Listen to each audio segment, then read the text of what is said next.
Previously on balls.co.za.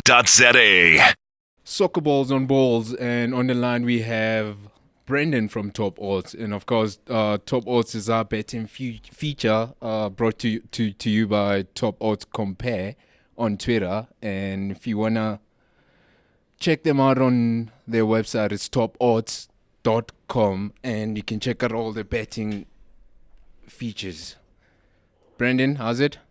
Yes, how's it, Comfort? How are you? Great. I have Fish and Sean in the studio. Yes, how's it going? Yeah, good, Brendan. How's it going? Good, thanks, man. Now, what's so first of all, which fixture stands out for someone for Top Odds this weekend that we should all look at? Oh, jeez. I know you guys are soccer guys, but I mean, you have to have a look at the Super 15. The Sharks are playing the Crusaders. That's a massive fixture for South Africa. The Sharks can win the tournament. And the Crusaders have come to form lately, and the Crusaders are favourites to win the game. The bookmakers have the 9.5 spread up at 9-10. That's LM Bookmaker and World Sports Betting. The Sharks need to win away. And if they want to win the tournament and have a home semi-final, you'd think they'd need to beat the Crusaders. I think it's fair to favour the Crusaders with the odds there quite a bit. So you've got to take a punt on that. But the Crusaders are now 5 wins in a row that they've had. At home, of course, and South African teams just don't win in when they're playing the Crusaders away. It just really doesn't happen. So massive focus on the weekend with a huge bit of the Sharks. But I think it's right for the bookies to give fair whack of protection to that fixture. Yeah, most definitely. The Sharks side haven't really been impressive in the last couple of weeks. And I don't know if that's down to them still adapting to what Jake White's trying to instill there. But they're just not as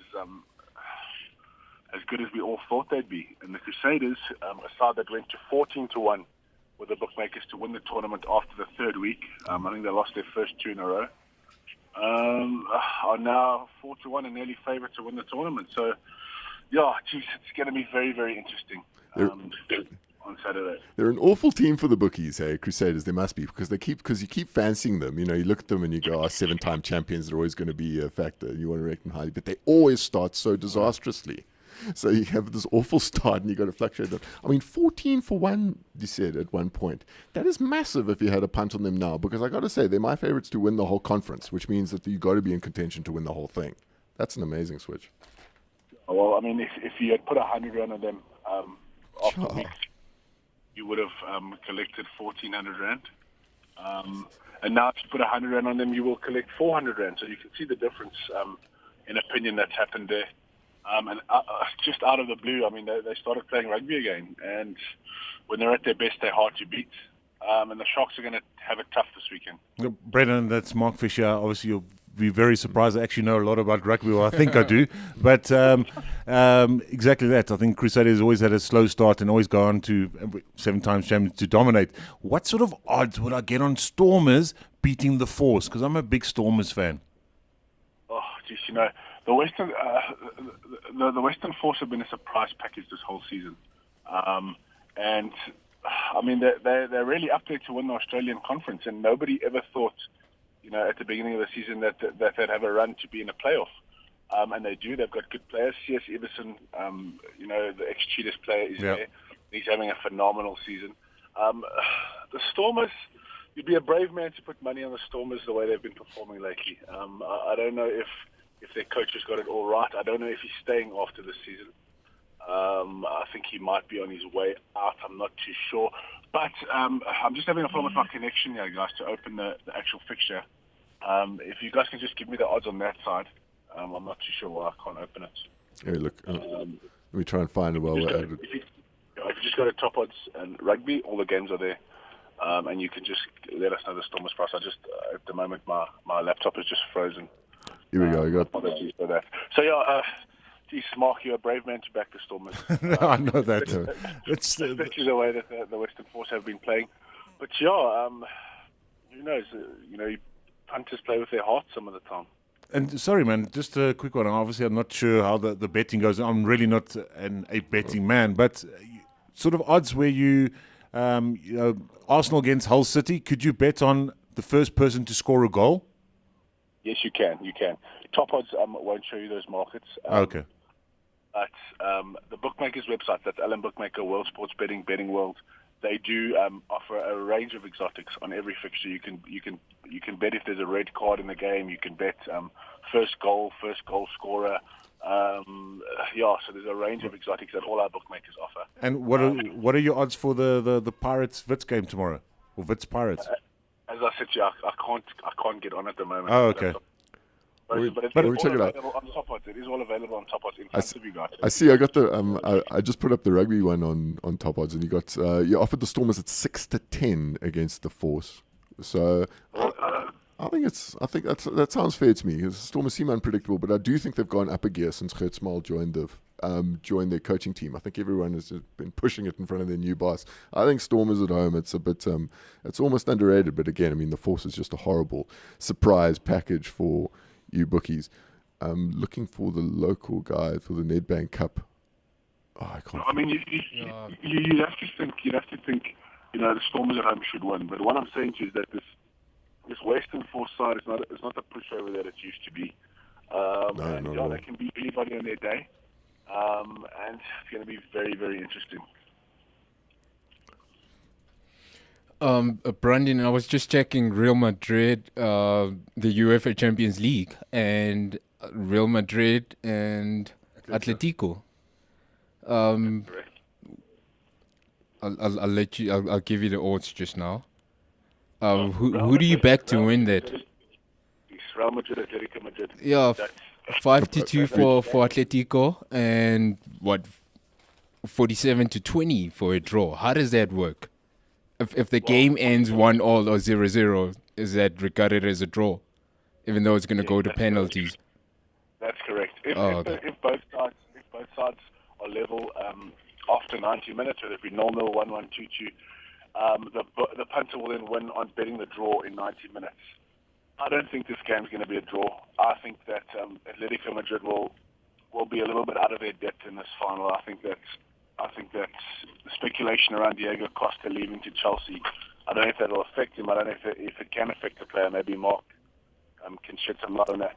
In a Champions League final, I don't think anything can affect the player, but it's got to be in the back of his mind. No, definitely. I think that with the opportunity of going to play at Chelsea and obviously under the likes of Jose Mourinho, it could affect him, but you'd like to think it would affect him in a good way, because he wants to go out Champions League final. The whole world will be watching for him to showcase his actual talent, because there are one or two sort of pundits out there that aren't 100% sure if he's actually international quality. I mean, I must say I watched his first game for Spain. He didn't really look like he's someone that's going to set the world alight. But, he's had a fantastic season at Atletico. But I must say I do agree with you in that. Not that Atletico's out of their depth, but because I remember that the league games, they were, they were very close against Real. But I think with Real, you've got the world class, you've got that individual talent that can actually open a game up, and that's the likes of Ronaldo and Gareth Bale. I mean, how Gareth Bale, I think, has surprised everyone with his move to Real Madrid, and obviously how he's performed. Yeah, most definitely. I don't think he'd make a success there. Generally, British-based players don't. Although Steve McManaman wasn't bad. But at the end of the day, the money that has come for Real Madrid is based on the fact that Ancelotti's come out and said that is his focus this season, to win the Champions League. And he's done it. He's got them to the final, and I just don't see them losing. I really don't see them losing. I think they're going to want it more. I think Atletico Madrid, I won't say they were lucky to be there. They played good football, but I do think that if they didn't get there, it wouldn't be such a disappointment. And I just think that Real Madrid, they will be too strong on the night. I think Ronaldo is looking to lift the Champions League with Madrid and then hopefully come to Manchester United. But Brendan, just to touch on it, don't you think that this weekend's will show exactly what Atletico actually want to achieve out of the season? Because at the end of the day, it comes down to Barcelona. If Barcelona win the match, they will win the league, and Atletico will go to a Champions League final, just having lost the league where they've been on top for most of the season.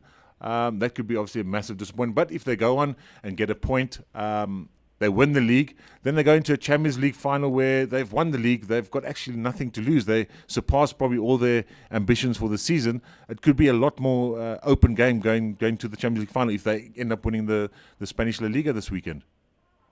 Yeah, most definitely. I mean, me and Neil had a chat about 3 or 4 weeks ago, and we said that, Sundowns win the PSL, and we hope Atletico Madrid wins the Spanish league. I think it will be more dangerous for Real Madrid if Atletico Madrid don't win the league, because then they have it all to play for in terms of, gee whiz, we've got to win something from this incredible season that we've had.